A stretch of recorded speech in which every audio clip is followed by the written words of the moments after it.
오늘 대림절 첫 번째 주일입니다.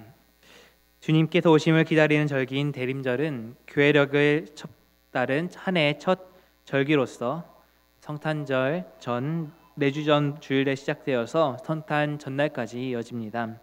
교회력이 대림절로부터 시작된다는 것은 기독교의 신앙의 토대가 예수님의 초림과 재림 사이에 있는 것입니다. 예수님의 오심과 더불어 그리스도교는 시작되었으며 또한 그때에 주님께서 다시 오시리라 라는 성경의 말씀을 우리는 의지합니다. 그러므로 주님의 오심은 그리스도교 신앙의 처음이며 마지막입니다. 시간의 의미를 새롭게 만드는 처음이자 교회력 한 해의 첫 주일인 오늘, 변함없이 우리는 인자가 오신다는 선언을 들으면서 시작합니다. 오늘 말씀과 같이 마지막 때에 관해서 다루는 묵시문학들은 온 세상의 주권이 누구에게 속해 있는가의 물음에 대한 대답들입니다. 온갖 세력과 나라들과 권세들과 모든 주권자들이 그 힘을 과시하며 주권자인 양 행세하는 그런 세계 가운데 궁극적인 주권자를 깨닫고 믿는 이들이 구원을 받습니다. 거짓 주권자들의 위세에 현혹되지 않고 그들의 위협과 박해를 의연히 견디면서 참된 주권자의 구원을 기다리라는 권유가 묵시문학의 주제입니다. 오늘 마태복음 24장은 그런 묵시문학적 성경을 띤 소묵시록이라고 불립니다. 참된 주권자인 주님의 구원이 성취될 그 마지막 시간을 그날과 그때로 칭합니다. 그날과 그때는 절대자이신 주님께서 오심과 결부되는 사건입니다. 그날 그때의 사건이 주님의 오심에 대해서 듣는 이들에게는 두 가지 궁금증이 있습니다. 먼저는 그때가 언제인가 하는 궁금증이고, 두 번째는 그때가 오면 무슨 일이 일어나는가, 어떤 징조가 있을 것인가 하는 것입니다. 여기에 기근이나 전쟁이나 재난, 또 거짓 예언자들, 또한 자연이변 등의 역사적이고 사회적이고 우주적인 대격변이 그 징조로 나타난다고 합니다. 그런데 이런 징조들은 예나 지금이나 갑자기 나타나는 것이 아니라 끊임없이 있었던 형상들이라는 점에서 주님께서 오심이 임박했음을 말해주는 마지막 때의 조짐들이라기보다는 주님께서 오신다는 약속을 항상 상기시켜주는 증거로서의 징조들로 우리에게 나타나고 있습니다.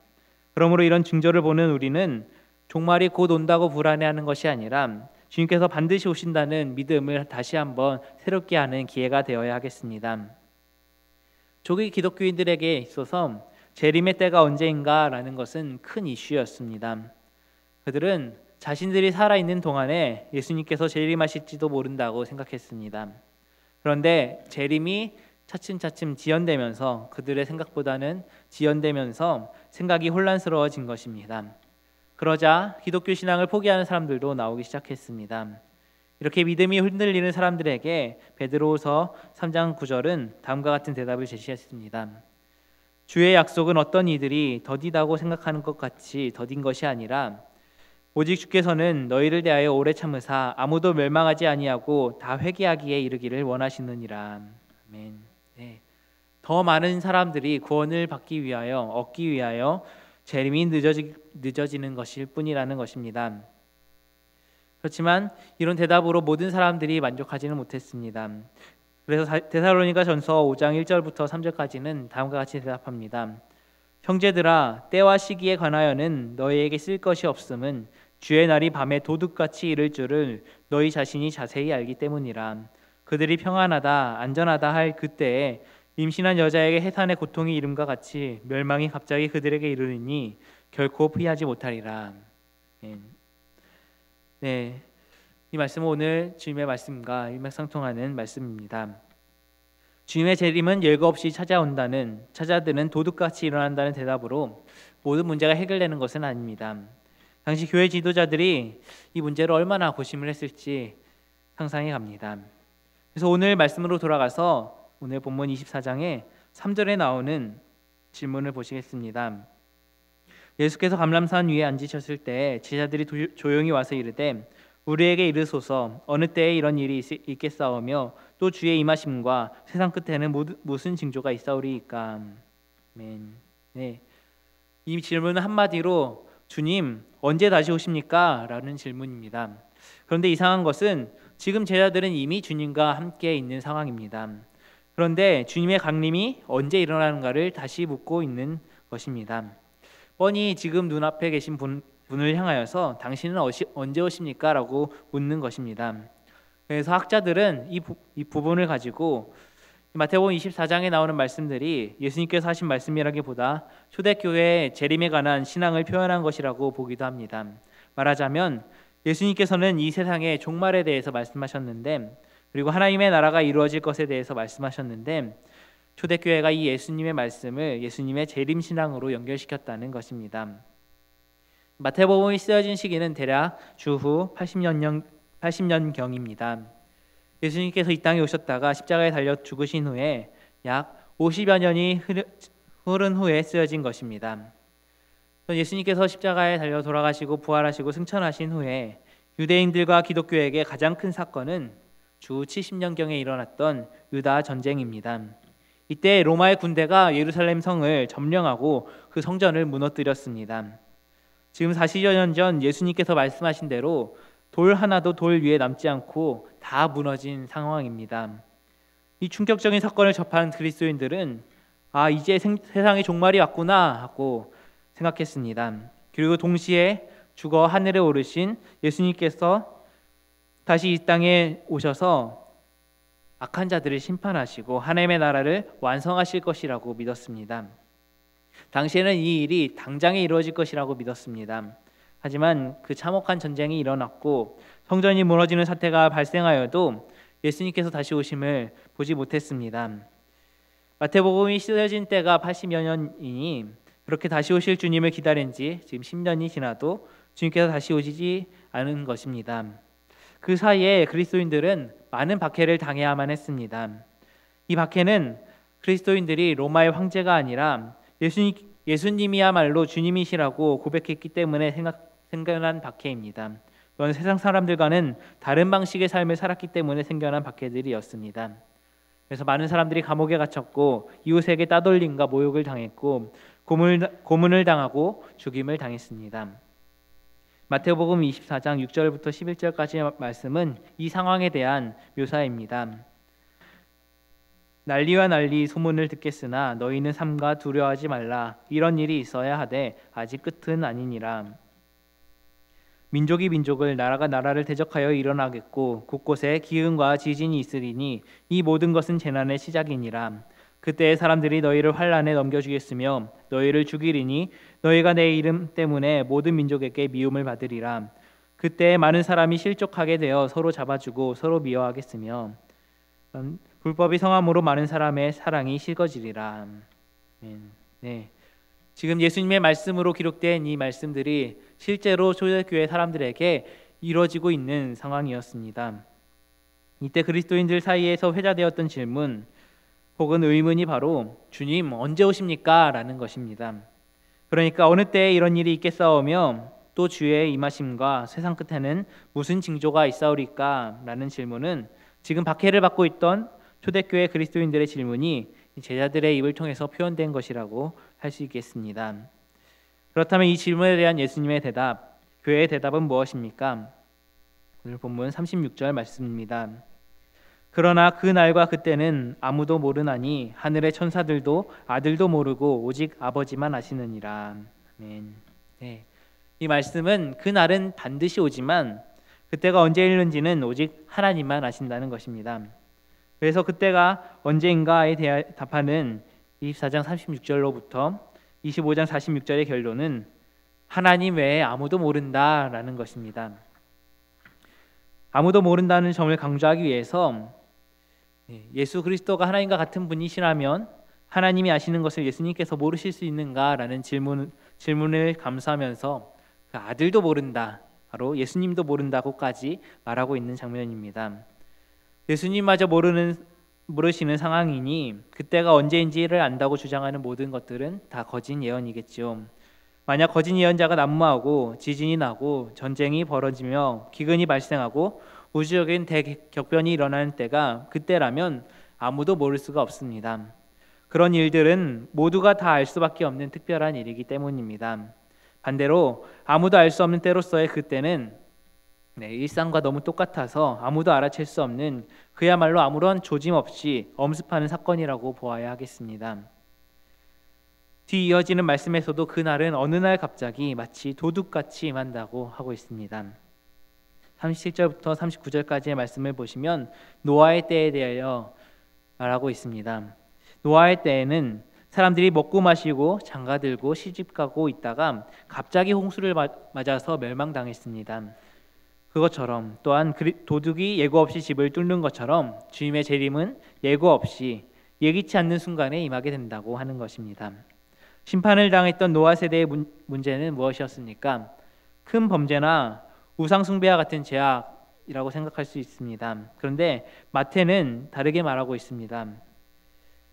그들이 멸망당한 것은 먹고 마시고 장가가고 시집가는 일에 몰두하느라 깨닫지 못했다라는 것입니다. 먹고 마시고 결혼하는 일들은 범죄라고 할 수 없지요. 먹고 마시는 것은 생명 유지를 위해서 하루도 거르면 안 되는 것입니다. 또한 결혼은 창조주께서 제정하신 복된 제도입니다.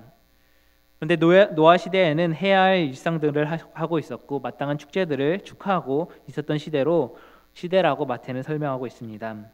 필요한 일들을 했다는 점에서는 문제가 없지만 그 일들에 빠져서 그때가 온 줄은 모르고 있었다라는 것이 심판을 면하지 못한 원인입니다.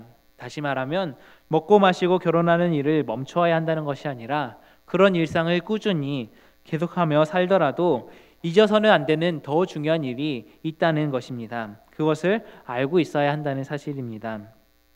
또한 40절부터 41절까지 보시면 밭에 있는 두 남자 그리고 맷돌 가는 두 여자에 대해서 나오고 있습니다.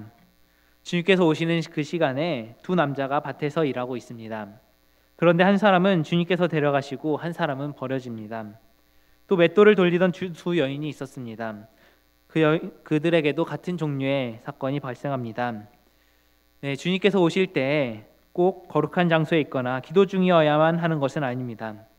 이렇게 같은 일을 하고 있더라도 데려감을 받은 사람도 있고 버려둠을 당한 사람이 있습니다. 그들 모두 밭에 있었고 함께 맷돌을 갈고 있었습니다. 그래서 주님께서 오심을 기다리라는 것은 밭일이나 맷돌 가는 일 따위로 시간을 보내지 말라는 것이 아닙니다.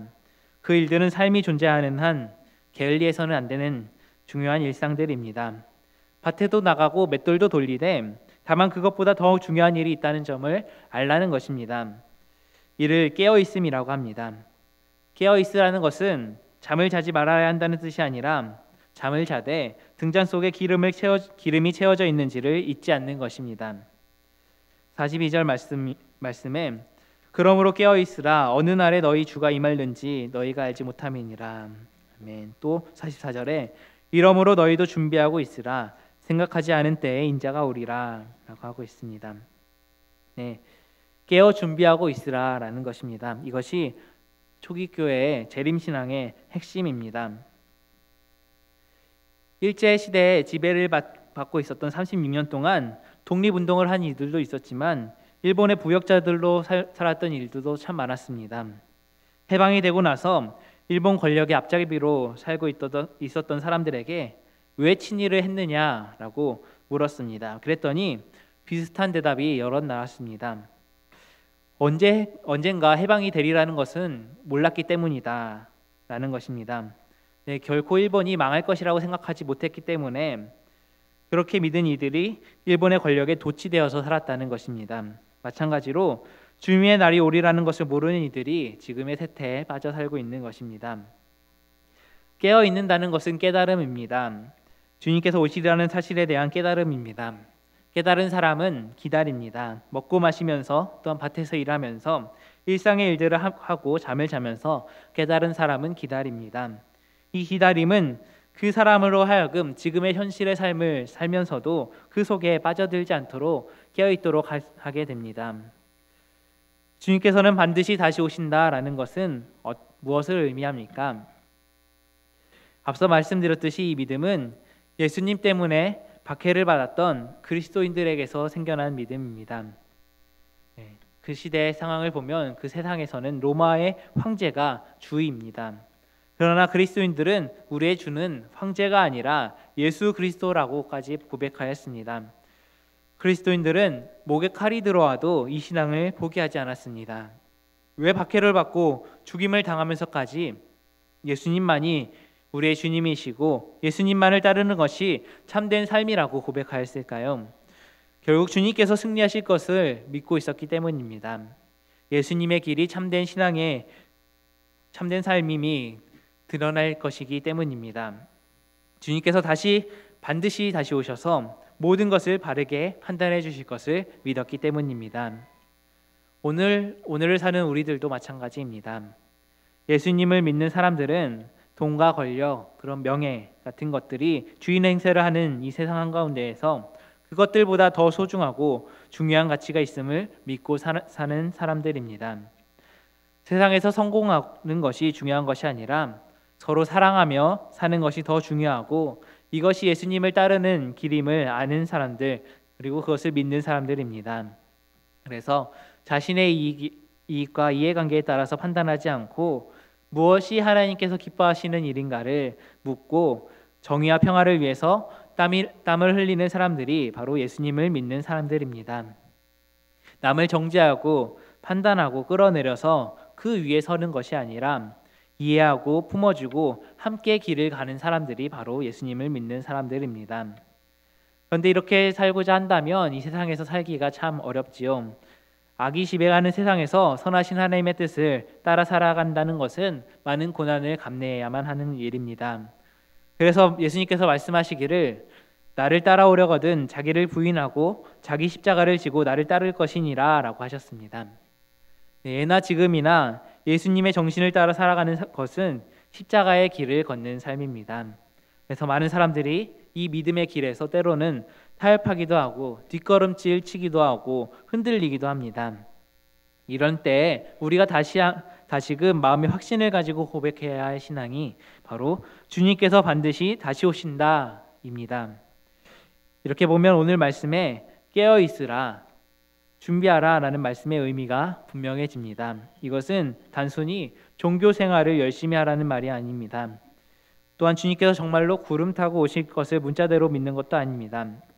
깨어 있으라, 준비하라 라는 것은 지금 여기에서 흔들림 없이 예수님의 길을 따라 살아가는 것을 말합니다. 주님처럼 사랑하고 주님처럼 정의와 평화를 위해 일하고 주님처럼 하나님의 뜻에 순종하며 살아가는 것입니다. 다시 정리하자면 재림신앙은 주님께서는 반드시 다시 오신다는 것과 우리는 그날을 준비하며 오늘을 살아가야 한다는 것에 있습니다.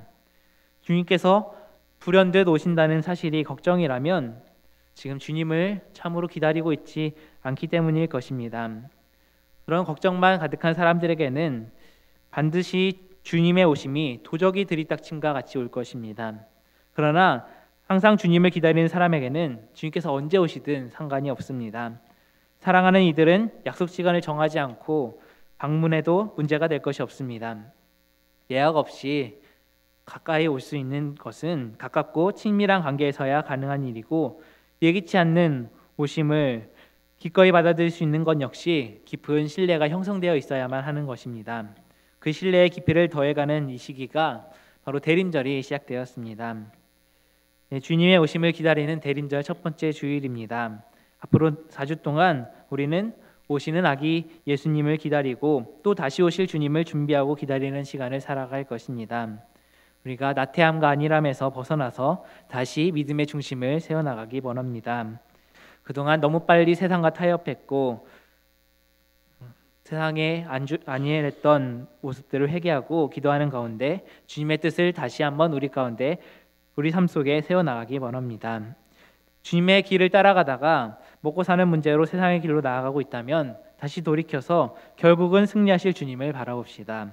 계속해서 사랑하며 계속해서 진실하며 계속해서 신실하게 하나님의 뜻에 순종하며 살아가기를 결단합시다.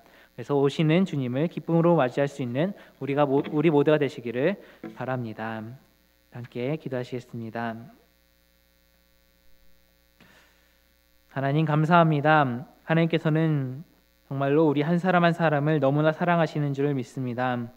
그런데 하나님께서 그토록 사랑하시는 우리 삶 속에도 수많은 걱정거리와 어려움이 끊임없이 찾아옵니다.